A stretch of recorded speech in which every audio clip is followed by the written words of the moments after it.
In the given question, a particle of mass m and charge q is projected towards an infinitely large plate of charge density sigma.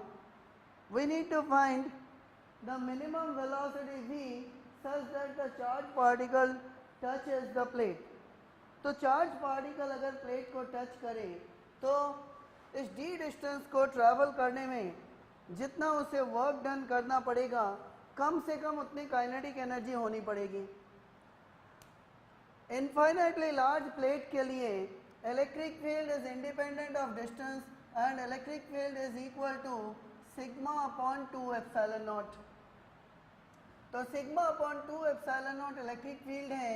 तो यहाँ पे जो charge particle हैं उस पर force field के direction में लगेगा क्योंकि चार्ज पॉजिटिव है. That is equal to Q E, that is equal to Q sigma by 2 epsilon naught. इस फोर्स के अगेंस्ट में पार्टिकल को मूव करा के लाना है तो एक्सटर्नल एजेंट से जो वर्क करना पड़ेगा that work is equal to force into the distance travelled, that is equal to q sigma d by 2 epsilon naught. यानी d डिस्टेंस ट्रैवल करके प्लेट को टच कराने में चार्ज पार्टिकल को लाने के लिए this much work has to be done. अब इतना वर्क करने के लिए कम से कम इतनी काइनेटिक एनर्जी चाहिए.